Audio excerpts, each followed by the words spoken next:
നമസ്കാരം. വീര്യം കുറഞ്ഞ മദ്യമാണ് ഇപ്പോഴത്തെ ഏറ്റവും പ്രധാനപ്പെട്ട ചർച്ചാ വിഷയം. പ്രതിപക്ഷം തുടർച്ചയായി നിയമസഭയിൽ ഈ വിഷയം ഉന്നയിക്കുന്നു, നിയമസഭയിൽ നിന്ന് ഇറങ്ങിപ്പോരുന്നു.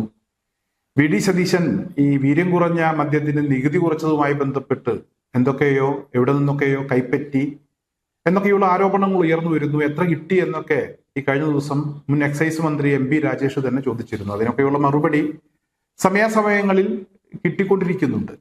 എന്തായാലും വീര്യം കുറഞ്ഞ മദ്യത്തിന് നികുതി മാത്രമേ കുറച്ചിട്ടുള്ളൂ, പ്രായത്തിൽ ഒരു ഇളവും ഇല്ല എന്നുള്ളതാണ് ഇപ്പോഴത്തെ ഏറ്റവും പ്രധാനപ്പെട്ട ഒരു വാർത്ത.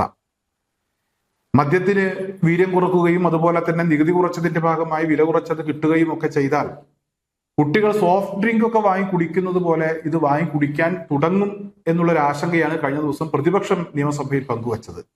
എന്തായാലും ആ ആശങ്ക അകറ്റും വിധത്തിലുള്ള ഒരു വാർത്തയാണ് ഇന്ന് പുറത്തു വന്നത്.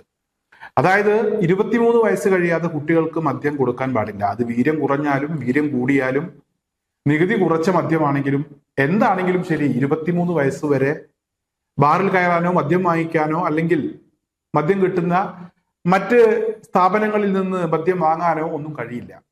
ഈ ഒരു ശുപാർശ മുഖ്യമന്ത്രിയുടെ മേശപ്പുറത്തെത്തി എന്നതാണ് ഏറ്റവും പ്രധാനപ്പെട്ട വിവരം.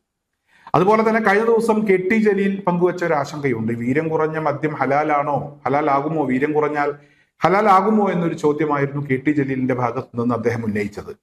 എന്തായാലും അതിനുള്ള മറുപടി മുസ്ലിം ലീഗിന്റെ നേതാവ് ഇപ്പോഴത്തെ തദ്ദേശ സ്വയംഭരണ വകുപ്പ് മന്ത്രിയായിട്ടുള്ള കെ എം ഷാജി ഇന്ന് മാധ്യമങ്ങൾക്ക് മുന്നിൽ വ്യക്തമാക്കിയിട്ടുണ്ട്.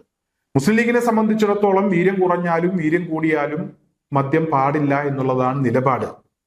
എന്തായാലും ഇതൊരു ജനാധിപത്യ രാജ്യമാണ്. ജനാധിപത്യ സംവിധാനത്തിലൂടെ അധികാരത്തിലെത്തിയ ഒരു സർക്കാരാണ് കേരളം ഭരിക്കുന്നത്.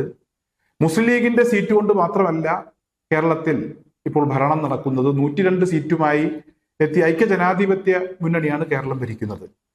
എന്തായാലും മന്ത്രിസഭ ഇത്തരത്തിലൊരു വിഷയം ഉന്നയിച്ച ലീഗിന്റെ അഭിപ്രായം പറയും, എതിർപ്പുണ്ടെങ്കിൽ അത് പറയും. അത് സ്വാദിഖ് അലി ശിഹാബ് തങ്ങൾ തന്നെ വ്യക്തമാക്കിയിട്ടുണ്ട്. അതേസമയം മന്ത്രിസഭ ഒരു തീരുമാനമെടുത്താൽ ആ തീരുമാനത്തിനൊപ്പം നിൽക്കേണ്ടി വരും. അതിവിടുത്തെ ഒരു സംവിധാനം അങ്ങനെയാണ്. ലീഗ് മദ്യത്തിനോടൊപ്പം നിന്നതുകൊണ്ടല്ല, വീര്യം കുറഞ്ഞ മദ്യം ലീഗിന് ഹലാലായത് കൊണ്ടല്ല എന്നുള്ള കെ ടി ജലീലിന്റെ ആശങ്കയ്ക്കും ഇന്നൊരു അവസാനമായിട്ടുണ്ട്. കെ എം ഷാജി അതിന് കൃത്യമായ ഒരു മറുപടി പറഞ്ഞിട്ടുണ്ട്. എന്തായാലും ഇവിടെ പ്രതിപക്ഷത്തിരിക്കുന്ന ആളുകൾ, പ്രതിപക്ഷ പാർട്ടിയുമായി ബന്ധപ്പെട്ടതിന്റെ നേതാക്കന്മാർ, അവർ ഈ കഴിഞ്ഞ സമയങ്ങളിൽ പങ്കുവച്ച വീര്യം കുറഞ്ഞ മദ്യവുമായി ബന്ധപ്പെട്ടുള്ള അവരുടെ ആശങ്കകൾ അത് പരിഹരിക്കുന്നതിന് വേണ്ടിയുള്ള നീക്കങ്ങൾ അല്ലെങ്കിൽ അത്തരത്തിലുള്ള ചില വാർത്തകൾ പുറത്തു വന്നിട്ടുണ്ട്. അതേസമയം ഇവിടെ മതസംഘടനകൾ ഈ വീര്യം കുറഞ്ഞ മദ്യത്തിനെതിരെ രംഗത്തെത്തിയിട്ടുണ്ട്. അവരത് പറഞ്ഞുകൊണ്ടേ ഇരിക്കണം, അവരുടെ നിലപാട് അതാണ്. അവർ പറയുന്നത് പോലെ ഇവിടെ മുസ്ലിം ലീഗിന് പറയാൻ കഴിയില്ല.